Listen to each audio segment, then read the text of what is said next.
सरदार सरफराज साहब हमारे साथ मौजूद हैं, चीफ मेट्रोलॉजिस्ट हैं। बहुत शुक्रिया सरदार साहब। सरदार साहब शुरू का लाहौर से शुरू करते हैं क्योंकि ज़ाहिर स्मॉग का बहुत बड़ा मसला है। यही सूरत हाल रहने वाली है पैरेलली, क्योंकि बारिश का तो कोई इम्कान नहीं है और बारिश जब तक नहीं होगी ये स्मॉग सेटल डाउन नहीं होगी लाहौर में। जी बहुत शुक्रिया।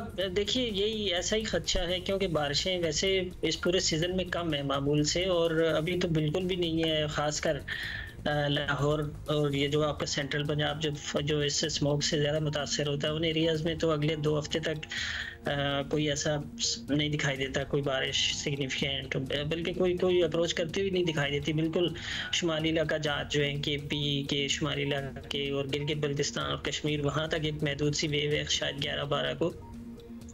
लेकिन ये होता है कि थोड़ी बारिश हो किसी और जगह में तो उस प्रॉपर उस जगह पे ना हो जहाँ जो स्मोक से इफेक्टेड एरिया है, तो वो मसाइल और भी बढ़ जाते हैं कि नमी कुछ ना कुछ आ जाती है फिजा में। तो जाहिर है कि ऑलरेडी पोल्यूटेंट्स मौजूद होते हैं, तो उसके बाद विजिबिलिटी और ख़राब हो जाती है, एयर क्वालिटी एक तरह से ना फिर डिटेरियोरेट हो जाती है। सरदार साहब आपको तो ये पैटर्न जो है जी, आपको ये पैटर्न जो है ये नॉर्मल लग रहा है या आपको लग रहा है कि नवंबर में मतलब इसी तरह ही होता है कि एंड ऑफ अक्टूबर नवंबर के शुरू में जिसको हम कहते हैं ना कि बड़ी ही कोई मजबूरन कोई सर्दी की कोई वेव, हमारे यहाँ तो खैर कराची में है ही नहीं, लेकिन अप नॉर्थ और पंजाब वगैरह में भी देखा जाए तो वो खुल के नहीं हो रही जो हम एक्सपेक्ट करते हैं इस महीने में।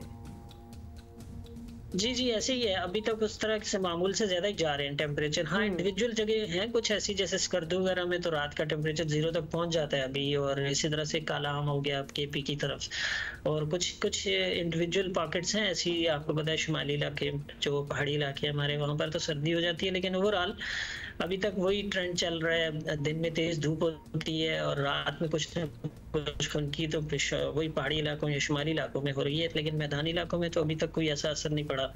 और देखिए अब नवंबर के 8-10 दिन गुजरने के बाद कुछ इसमें चेंज आ सकती है, कुछ ना कुछ रात की या सुबह की सर्दी बढ़ सकती है मैदानी इलाकों में। अच्छा, हम क्या ये अब ये फिनोमेना है कि सर्दी भी देर से आनी है और गर्मी भी देर से आनी है, क्योंकि गर्मी भी देर से ही आई थी। क्या अब ये वेदर पैटर्न चेंज हो रहे हैं या गर्मी पहले आ जाती है और सर्दी देर से आनी है? सरदार साहब ये भी अब जो चीज देर से आनी है क्या वो देर तक रहेगी भी या फिर पीरियड शॉर्ट हो जाएगा? देखिए अगर आपने नोट किया हो ना, तो इस दफ़ा जो पूरा यानी पिछले 10 महीने गुजरे हैं थ्रू आउट, ये 10 ग्लोबली हम बात करें तो ये 10 के 10 महीने गर्म गुजरे हैं। हमारे पाकिस्तान में तो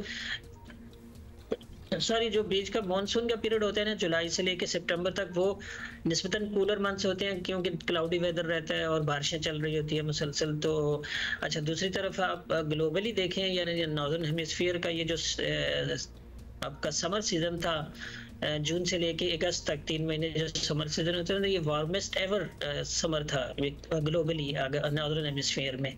लेकिन एक्सेप्ट पाकिस्तान में चूंकि मानसून चल रहा होता है तो वो इतना गर्म नहीं गुजरा। तो अदरवाइज वही बात है कि गर्मियों का क्लाइमेट चेंज की वजह से गर्मियों का दौरानिया बढ़ता जा रहा है और सर्दियों का दौरानिया कम होता जा रहा है। ये तो पिछले कई सालों से एक तरह से हमारी डेटा भी शो कर रहा है, ऑब्जर्वेशन भी यही है।